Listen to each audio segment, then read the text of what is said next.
In this video, I'll show you how to make your first commit on GitHub. First, open your web browser, go to GitHub, and sign into your account. Then create a new repository or open an existing repository where you want to make your first commit. Next, add a new file by clicking the Add File button and selecting Create New File.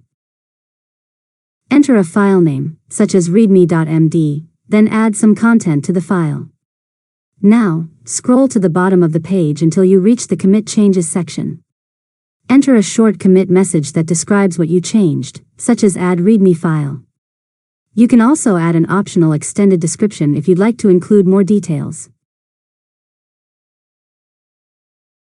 After that, make sure the option to commit directly to the main branch is selected if you're working on your own repository. Then click the Commit Changes button to save your changes. GitHub will create your first commit and update your repository. Finally, return to the main page of your repository. Above the list of files, click the link that shows the number of commits to view your commit history. You'll see your new commit listed with the message you entered. And that's it. You've successfully learned how to make your first commit on GitHub. If you found this tutorial helpful, make sure to subscribe to LearnModelab for more tutorials.